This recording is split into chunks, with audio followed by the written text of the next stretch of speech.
Welcome to episode 5। मेरा नाम है सतीश कुमार और ये वीडियो आप देख रहे हैं Satish Fin academy YouTube channel पर। अगर इस यूट्यूब चैनल पर नए हैं तो चैनल को सब्सक्राइब कर लीजिएगा और बेल आइकन को प्रेस करना बिल्कुल मत भूलिएगा। मैं एक ऐसी प्लेलिस्ट स्टार्ट किया हूं जहां पर हम शेयर मार्केट को बेसिक्स टू एडवांस सीखेंगे। ऑलरेडी 4 एपिसोड मैं कंप्लीट कर चुका हूं और ये 5वां एपिसोड है। अगर वो एपिसोड अगर आपने नहीं देखे हैं तो जाकर जरूर देखिएगा। अगर शेयर मार्केट की हर बारीकी को सीखना है तो ये प्लेलिस्ट को प्रॉपरली पूरा आप देखिएगा। चलिए, इस एपिसोड में हम बात करेंगे कि टेक्निकल एनालिसिस होता क्या है। बेसिकली हमको मार्केट में ट्रेड करने के लिए या इन्वेस्टमेंट करने के लिए टेक्निकल और फंडामेंटल एनालिसिस की जरूरत होती है। फंडामेंटल एनालिसिस क्या होता है? जहां पर हम नंबर्स को रीड करते हैं, कंपनी के फाइनेंशियल चेक करते हैं, बैलेंस शीट चेक करते हैं, बुक वैल्यू और इंट्रिंसिक वैल्यू निकालते हैं और उसके बाद हम उस कंपनी में इन्वेस्टमेंट करते हैं। अगर आपको फंडामेंटल एनालिसिस के लिए वीडियो चाहिए तो कमेंट बॉक्स में जरूर बताइएगा। अगर 1000 कमेंट आएंगे तो मैं फंडामेंटल के ऊपर भी एक वीडियो बनाकर आपको देने वाला हूं। चलिए बात करते हैं टेक्निकल एनालिसिस की। टेक्निकल एनालिसिस बेसिकली होता क्या है? बेसिकली टेक्निकल एनालिसिस जो पास्ट में हो चुका है उस प्राइस को एनालिसिस करके वॉल्यूम के साथ कनेक्ट करके हम फ्यूचर की प्राइस को प्रेडिक्ट करने की कोशिश करते हैं और वही टेक्निकल एनालिसिस होता है। इसके बहुत सारे पैरामीटर्स होते हैं, बहुत तरीके होते हैं जिसके बेसिस पर हम फ्यूचर की प्राइस को प्रेडिक्ट कर सकते हैं। चलिए, बेसिक कॉन्सेप्ट है, उसको हम समझने की कोशिश करते हैं। टेक्निकल एनालिसिस के कुछ की पॉइंट्स है जिसमें सबसे पहले नंबर पर आता है कि मार्केट डिस्काउंट एवरीथिंग। मतलब जो प्राइस होता है मार्केट का, जो करंट मार्केट प्राइस होता है वो सारी इंफॉर्मेशन को रिफ्लेक्ट करता है। मतलब उसमें ही सारी इंफॉर्मेशन होती है, बट उसको रीड करने के अलग अलग तरीके हो सकते हैं। वो वॉल्यूम्स हो सकता है, पैटर्न्स हो सकता है या बहुत सारे इंडिकेटर्स हो सकते हैं। उसके बेसिस पर ही हम क्या करते हैं, फ्यूचर की प्राइस को प्रिडिक्ट करते हैं। सेकेंड नंबर पर हमारे पास क्या है? यहाँ पर सेकेंड नंबर पर है मार्केट ट्रेंड। मार्केट ट्रेंड क्या हो सकता है? या तो मार्केट अप जा सकता है, डाउन अप ट्रेंड जिसको बोलते हैं, डाउन ट्रेंड, या फिर साइड वे हो सकता है। उसके बाद क्या होती है? History repeat. मतलब कि टेक्निकल एनालिसिस में जो पास्ट में हो चुका है, जैसे पैटर्न्स बने, उन पैटर्न को हम रीड करते हैं और वॉल्यूम और बहुत सारे इंडिकेटर के बेसिस पर फ्यूचर की प्राइस को प्रेडिक्ट करने की कोशिश करते हैं कि हाँ, इन फ्यूचर भी ऐसे ही कुछ पैटर्न्स बनेंगे और उस बेसिस पर ही हम ट्रेड करने की कोशिश करते हैं। चलिए नेक्स्ट क्या है उसको समझते हैं। टेक्निकल एनालिसिस के कुछ कोर प्रिंसिपल है जिसके बेसिस पर हम टेक्निकल एनालिसिस करते हैं। हमारे पास पहले नंबर पर आता है लाइन चार्ट। लाइन चार्ट बहुत सिंपल होता है। ये लाइन जैसी दिखाई दे रही है, इसमें कोई भी इंफॉर्मेशन आपको नहीं मिलती है, बस ये मार्केट का करंट प्राइस दिखाता है। इसके अलावा आपको यहां पर कोई भी इंफॉर्मेशन नहीं मिलती है। सेकेंड नंबर पर आता है बार चार्ट। बार चार्ट थोड़ा सा लाइन चार्ट से एडवांस है। मतलब यहां पर आपको हाई, लो और क्लोजिंग प्राइस दिखाई देती है, बट इसके बेसिस पर भी आप किसी भी स्टॉक का फ्यूचर प्राइस प्रिडिक्ट नहीं कर सकते। मतलब ये बोल सकते हैं कि लाइन चार्ट से थोड़ा सा एडवांस है, बाकी हमारे काम का नहीं है। इसके बाद अगर हम बात करें कैंडलस्टिक पैटर्न, ये बार चार्ट और लाइन चार्ट दोनों से काफी एडवांस है। मतलब यहां पर एक टाइम पीरियड के लिए आप कोई सा भी टाइम फ्रेम ले सकते हैं। जैसे 5 मिनट लिया आपने, अब 5 मिनट में ये कैंडल क्या बोलती है, इसका ओपन, हाई, लो, क्लोज क्या दिखा रहा है, उस बेसिस पर आप यहां पर बहुत सारी इंफॉर्मेशन कलेक्ट कर सकते हैं।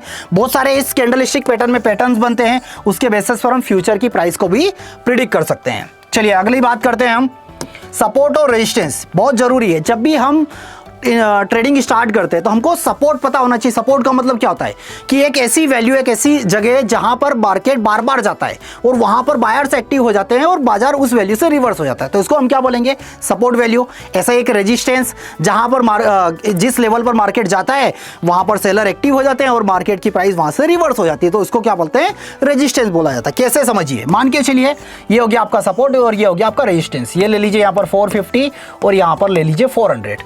बाजार ऐसे गिर रहा है, नीचे गिरते हुए इस वैल्यू पर आया और यहां से रिवर्स होना स्टार्ट कर दिया। बाजार इस वैल्यू पर गया, यहां पर आया और यहां से रिवर्स हो गया, तो ये क्या हो गया? बाजार का रेजिस्टेंस हो गया। और यहां पर इस वैल्यू से बार बार रिवर्स हो गया, तो बार बार रिवर्स हो रहा है, तो यही वैल्यू क्या होती है? बाजार का आपका सपोर्ट कहलाती है। ये मैंने एग्जांपल भी दिया, ये भी एक बार पढ़ लीजिएगा, सेम एग्जांपल है। चलिए नेक्स्ट समझने की कोशिश करते हैं। नेक्स्ट समझने की कोशिश करते हैं कि मार्केट के ट्रेंड को हम कैसे आइडेंटिफाई करते हैं। अब मार्केट ट्रेंड आइडेंटिफाई करने का बेसिक तरीके क्या है? हम या तो अप ट्रेंड, डाउन ट्रेंड या साइड वे होगा, ये कैसे पता चलेगा? जब भी हम किसी चार्ट को देखेंगे तो देखिए यहां पर पहले हम क्या देख रहे हैं? Up trend. अप ट्रेंड में क्या दिखाई दे रहा है? देखिए सिंपल सी बात है कि बाजार ऐसे ऊपर की तरफ जा रहा है। मतलब कि जहां पर हम हायर लो को कनेक्ट करते हैं, जैसे हायर लो को कनेक्ट कर दिया, एक लाइन ड्रॉ कर दीजिए, ये क्या हो गया? अप ट्रेंड हो गया। ठीक है, तो ये ट्रेंड लाइन कैसी बना दी हमने? अप ट्रेंड के लिए एक ट्रेंड लाइन बना दी।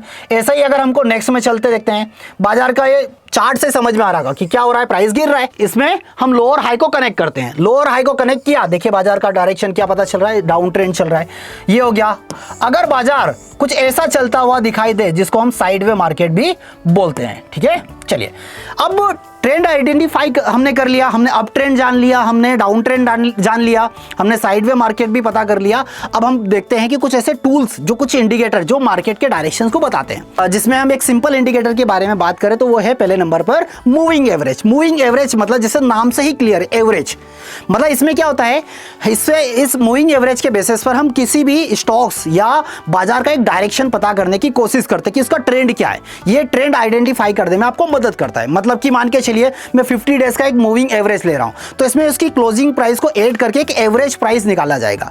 अगर मार्केट उस प्राइस से ऊपर है तो अप ट्रेंड, उससे नीचे है तो डाउन ट्रेंड। मतलब ये से क्या होगा, एक ट्रेंड आइडेंटिफाई करने में मदद करता है। दो तरीके के मूविंग एवरेज होते हैं, एक होता है सिंपल मूविंग एवरेज, दूसरा होता है एक्सपोनेंशियल मूविंग एवरेज। सिंपल मतलब कि सिंपल तरीके से बनाया, एक्सपोनेंशियल मतलब थोड़ा सा एडवांस होता है सिंपल के कंपैरिजन में, इसको एडवांस तरीके से बनाया है और इसकी अलग अलग सेटिंग होती है, अलग अलग तरीके से यूज करते हैं। बेसिकली जो कुछ कॉमन मूविंग एवरेज है वो मैं आपको बता देता हूं, बाकी एडवांस अगर मूविंग एवरेज के बारे में अगर आपको जानना है तो उसके ऊपर भी मैं एक डिटेल वीडियो बना दूंगा।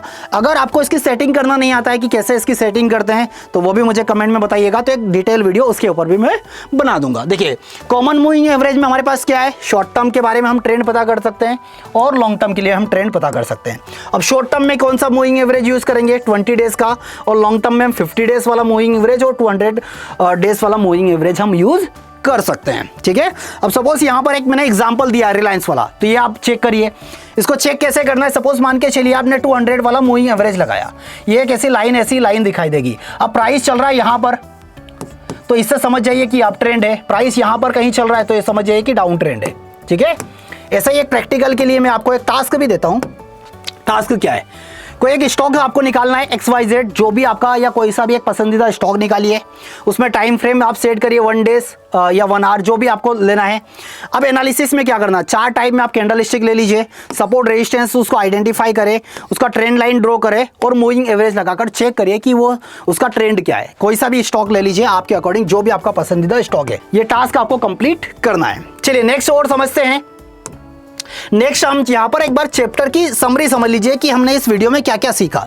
इस वीडियो में हमने सीखा टेक्निकल एनालिसिस क्या होता है, चार्ट्स क्या होते हैं, लाइन बार और कैंडल स्टिक चार्ट होते हैं, सपोर्ट रेजिस्टेंस हमने पता किया, ट्रेंड लाइन क्या होता है वो हमने जाना, और मूविंग एवरेज क्या होता है वो भी हमने सीखा। जो भी एडवांस है, जितनी भी चीज़ें चाहिए इसके अलावा भी आपको, तो कमेंट बॉक्स में जरूर बताइए ताकि उनके ऊपर भी वीडियो में आप लोगों को देता रहूँ। अब नेक्स्ट समझिए। अब कुछ मैंने आप लोगों के लिए कुछ होमवर्क दिया है।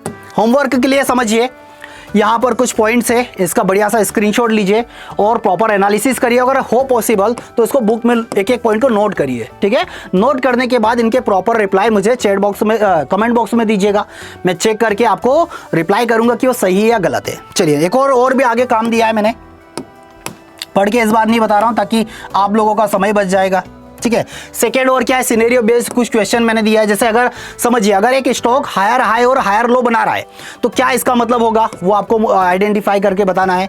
एक ट्रू और फॉल्स है, टेक्निकल एनालिसिस कंपनी की फाइनेंशियल हेल्थ पर फोकस करता है, हाँ या ना में आपको रिप्लाई करना है। और एक और नीचे MCQ है, इसका भी आप पूरा स्क्रीनशॉट लीजिए और बताइएगा। ठीक है, क्या एपिसोड 6 के लिए आप रेडी हैं? क्या आप चाहते हैं कि एपिसोड आप 6 भी मिले? तो एपिसोड 6 के लिए भी आपको क्या करना पड़ेगा, कमेंट करके बताइए मुझे। ठीक है, इसमें हम क्या सीखेंगे, कैंडल स्टिक के एडवांस पैटर्न्स हम सीखेंगे, उसको हम एक्सप्लोर करेंगे कि क्या क्या पैटर्न्स होते हैं, कौन कौन से पैटर्न्स के क्या ट्रेंड हम आइडेंटिफाई कर सकते हैं, बुलिश होगा बाजार या बेरिश होगा, या कहाँ पर रिवर्सल्स मिल सकते हैं। वो सारी बातें हम नेक्स्ट एपिसोड नंबर 6 में सीखने वाले हैं। तो कितने आप एक्साइटेड हैं ये कमेंट बॉक्स में जरूर बताइएगा। तो फिलहाल मेरी तरफ से आज के लिए इतना ही, फिर हम मिलेंगे नेक्स्ट वीडियो में नेक्स्ट कंटेंट के साथ। और इस वीडियो को ज़्यादा से ज़्यादा शेयर करिएगा। क्यों? क्योंकि बहुत सारे लोगों को बेसिक समझ में नहीं आता है। तो इस वीडियो प्लेलिस्ट में आप बेसिक्स टू एडवांस सब कुछ चीज़ें आप लोगों को मिलने वाली है। ठीक है, तो चलिए मिलते हैं नेक्स्ट एपिसोड में। फिलहाल आज के लिए इतना ही। Thank you so much.